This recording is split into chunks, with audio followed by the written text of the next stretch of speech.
Bapak Ibu saudari-saudara umat beriman terkasih dalam Tuhan, selamat berakhir pekan bersama keluarga dan komunitas Anda. Hari Sabtu tanggal 28 Oktober 2023, saya Romagus Cesar mengajak saudara-saudari sekalian merenungkan kutipan Injil Lukas bab 6 ayat 12 sampai 19 bertepatan dengan gereja merayakan pesta Santo Simon dan Santo Yudas. 2 dari 12 Rasul. Kita mendengarkan sabda Tuhan terlebih dahulu dalam nama Bapa dan Putra dan Roh Kudus. Amin. Sekali peristiwa, Yesus mendaki sebuah bukit untuk berdoa. Semalam-malaman ia berdoa kepada Allah. Keesokan harinya ketika hari siang, ia memanggil murid-muridnya, lalu memilih dari antara mereka 12 orang yang disebutnya Rasul. Mereka itu ialah Simon yang juga diberinya nama Petrus, Andreas saudara Simon, Yohanes dan Yakobus, Filipus dan Bartolomeus, Matius dan Thomas, Yakobus anak Alfeus, dan Simon yang disebut orang Zelot, Yudas anak Yakobus, dan Yudas Iskariot yang kemudian menjadi pengkhianat. Lalu Yesus turun bersama mereka dan berhenti pada sebuah tempat yang datar. Di situ berkumpul sejumlah besar dari murid-muridnya dan banyak orang lain yang datang dari seluruh Yudea dan dari Yerusalem, dari daerah pantai Tirus dan Sidon. Mereka datang untuk mendengarkan Dia dan untuk disembuhkan dari penyakit mereka. Juga mereka yang dirasuk oleh roh-roh jahat beroleh kesembuhan.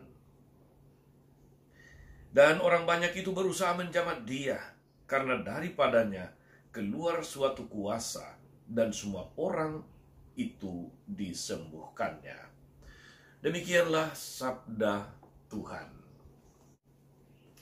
Bapak Ibu saudari-saudara umat beriman terkasih dalam Tuhan kita Yesus Kristus. Pada hari ini kita merayakan pesta Santo Simon dan Yudas Rasul. Simon dikenal sebagai orang yang sangat teguh dalam memegang hukum Taurat, dan Yudas adalah sebagai seorang yang sangat pemberani. Yudas yang dimaksud bukanlah Yudas Iskariot.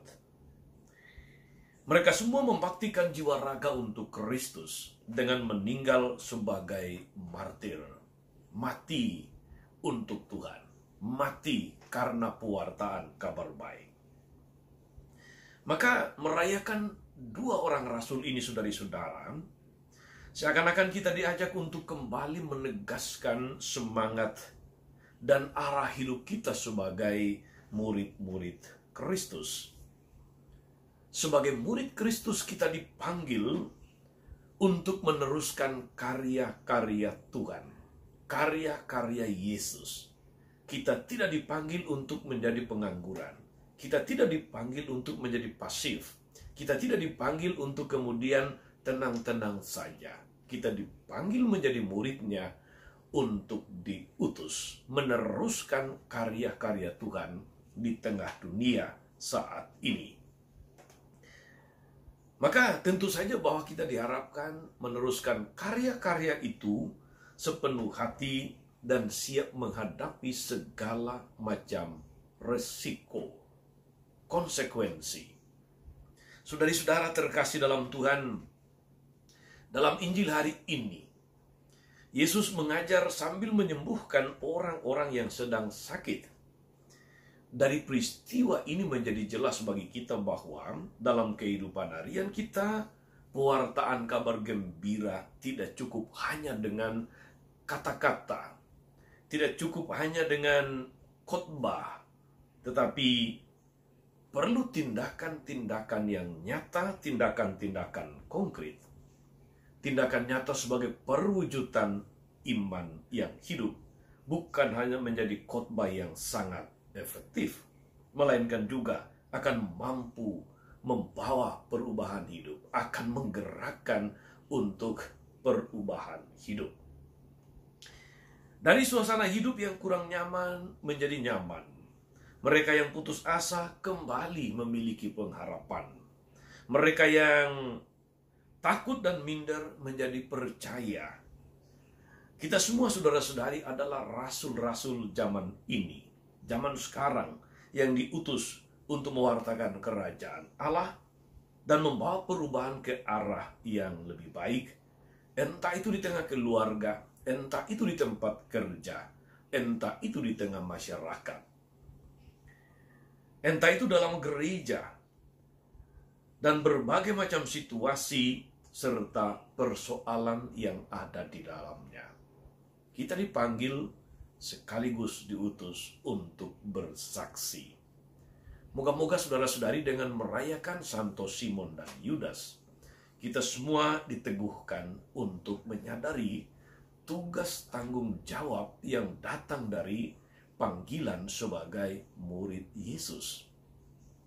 Supaya teguh dalam iman seperti Santo Petrus atau Simon, supaya juga tidak berani tanpa takut seperti Santo Yudas.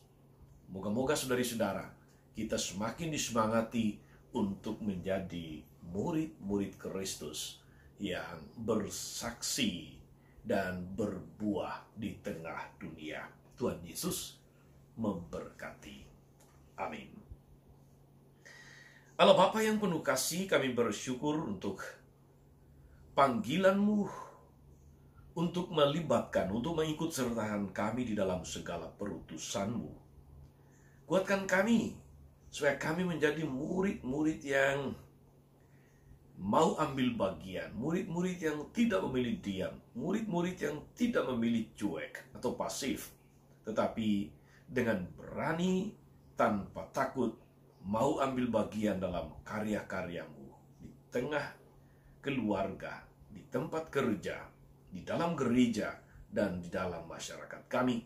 Sehingga melalui kesaksian hidup kami sebagai murid-murid-Mu, semakin banyak orang yang memuji dan memuliakan nama-Mu.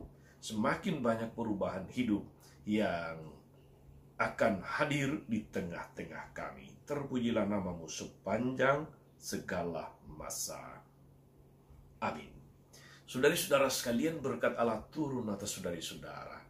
Atas mereka yang kita doakan atau kita janjikan doa, mereka yang sakit dan menderita. Segala rencana, karya, dan pelayanan hari ini, Bapa dan Putra dan Roh Kudus. Amin. Tetap sehat, teruslah menjadi berkat. Jangan lupa like, subscribe, nyalakan lonceng notifikasinya. Salam 52, Tuhan memberkati.